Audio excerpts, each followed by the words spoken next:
بسم اللہ الرحمن الرحیم۔ السلام علیکم بچوں، کیسے ہیں آپ لوگ؟ بچوں، ہمارا آج اسائنمنٹ نمبر 3 کا ڈے 5 ہے۔ یونٹ 3 ہمارا اسٹارٹ ہو چکا ہے۔ ڈے 5 بچوں اردو لینگویج کا پیریڈ ہوتا ہے۔ اردو قواعد میں آپ کو جو آج اسائنمنٹ میں کام ملا ہے وہ ہے ردیف کی تعریف۔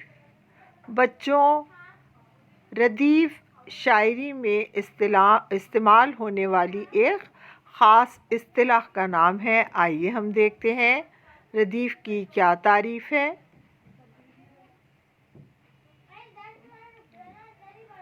ردیف وہ لفظ یا الفاظ جو قافیے کے بعد آتے ہیں ردیف کہلاتے ہیں۔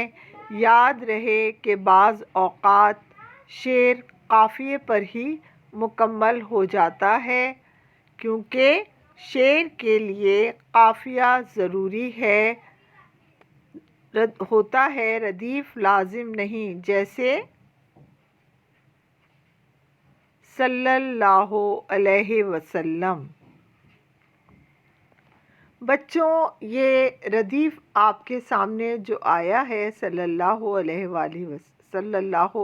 وسلم آپ کی بک میں موجود ایک نعت میں سے لیا گیا ہے، جس میں صلی اللہ علیہ وسلم ردیف کے طور پہ استعمال کیا گیا ہے۔ بچوں، نعت آپ نے سن رکھی ہوگی۔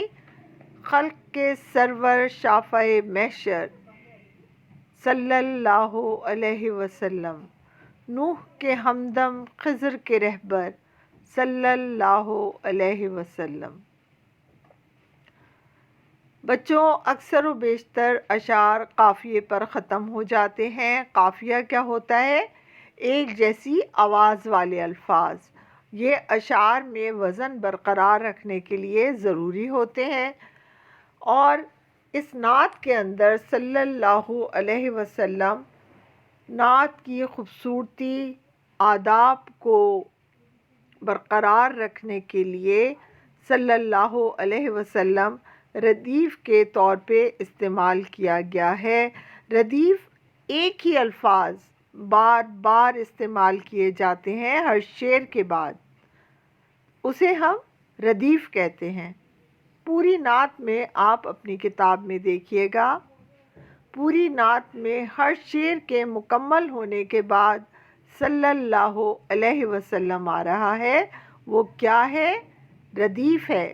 شاعری کی اصطلاح میں ایک ہی لفظ بار بار شعر کے آخر میں استعمال ہو، اسے ہم ردیف کہتے ہیں، اور ردیف ہر شعر کے لیے ضروری نہیں ہوتا۔ بعض اوقات بغیر ردیف کے بھی شعر مکمل ہو جاتا ہے۔ قافیہ ضروری ہوتا ہے شعر کی خوبصورتی کو برقرار رکھنے کے لیے۔ ایک جیسی آواز والے الفاظ پر شعر کا مکمل ہونا ضروری ہے، لیکن جب ایک ہی لفظ بار بار استعمال ہو رہا ہو تو اسے ہم ردیف کہتے ہیں۔ تو بچوں، ردیف کی یہ تعریف تھی۔ مجھے امید ہے آپ کو سمجھ میں آ گئی ہوگی۔ اس سلائیڈ کی مدد سے اپنی کاپی میں ردیف کی تعریف کر لیجئے۔ کام میں صفائی کا خیال رکھیے گا۔ بچوں، ہمارا ڈے 5 کے اسائنمنٹ کا کام مکمل ہوتا ہے۔ مجھے اگلی کلاس تک کے لیے اجازت دیجیے۔ اللہ حافظ۔ اپنا بہت خیال رکھیے گا۔